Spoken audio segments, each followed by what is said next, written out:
तो सावन उपासी सोमवार सजनवा, मैं तो सावन उपासी सोमवार सजनवा, तुम तो नशा में नशाने हो। मैं तो सावन उपासी सोमवार सजनवा, तुम तो नशा में नशाने हो।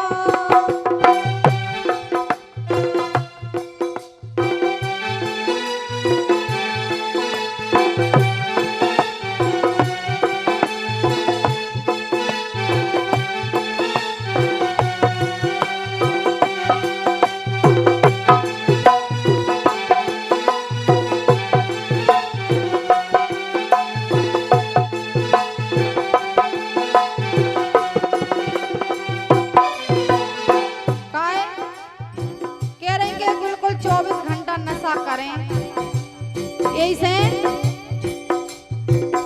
ए अरे हाँ हो सजनवा, तुम तो नशा में नशाने हो। अरे हाँ हो सजनवा, तुम तो नशा में नशाने हो।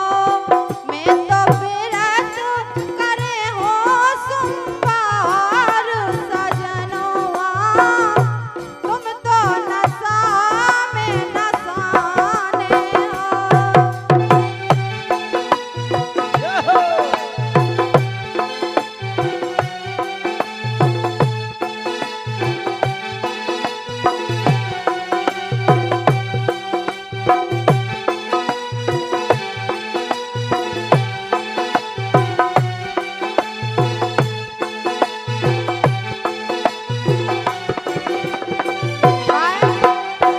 कह रहे हैं ए अरे हाँ हो सजनवा, व्रत भंग ना करो दैयो।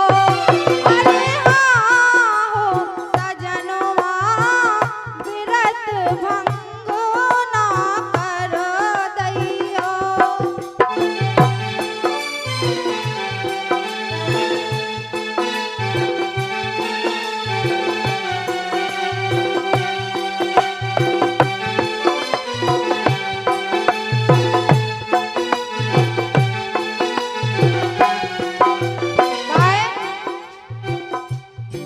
मोरी बिनती है, मोरी बिनती है 100 बार सजनवा, ए अरे हाँ हो सजनवा, तुम तो नशा में नशाने हो। मैं तो सावन उपासी सोमवार सजनवा,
पीवे की तो खबर है।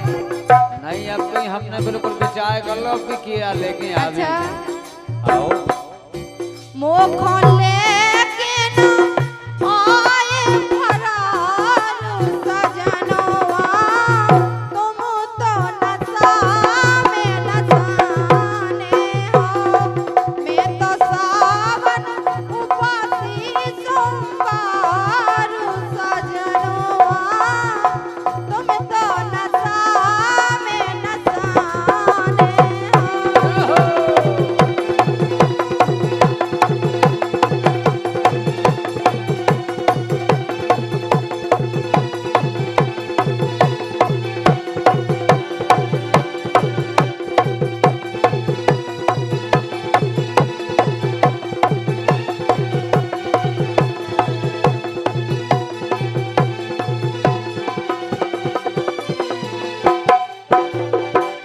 कह रही हमने तो पता नहीं का सोची थी कई सावन के महीना में अच्छे अपन दुई जने जे घूमबे दर्शन करबे। चिंता नहीं करने सावन के महीना में पक्की में चलने जटा शंकर कह रही ए अरे हाँ हो सजनवा अपनो जटा शंकर चलते। चल भी अरे हाँ हो सजनवा अपनो जटा शंकर चलते।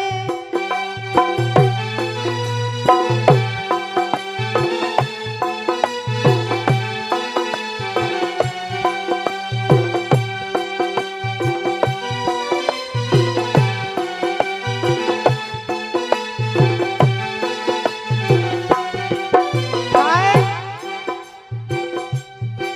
भोले बाबा जटा शंकर जाते तो भोले बाबा खा लेती ढारू सजनवा। जनवा ओए का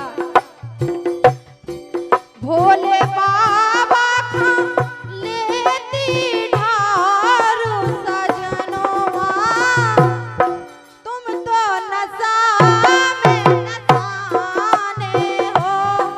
मैं तो सावन उपासी सोमवार सजनवा तुम तो नशा में नशाने हो।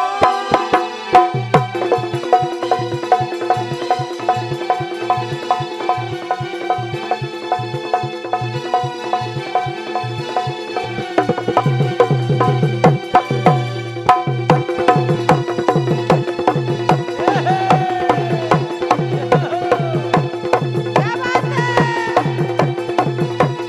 ए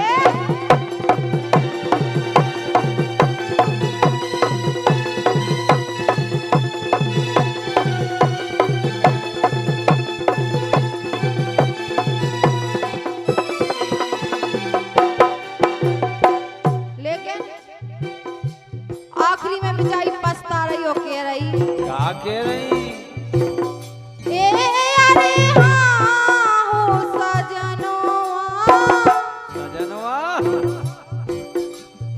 ए अरे हाँ हो सजनवा तुमसे भला मौका से मिल गए।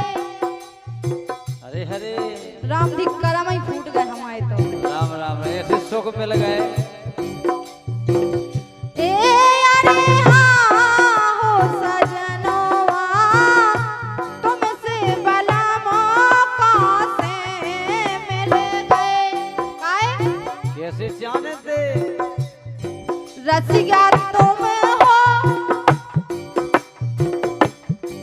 रसिया हो तो बड़े बेकार सजनवा। रसिया हो तो बड़े बेकार सजनवा तुम तो ए रसिया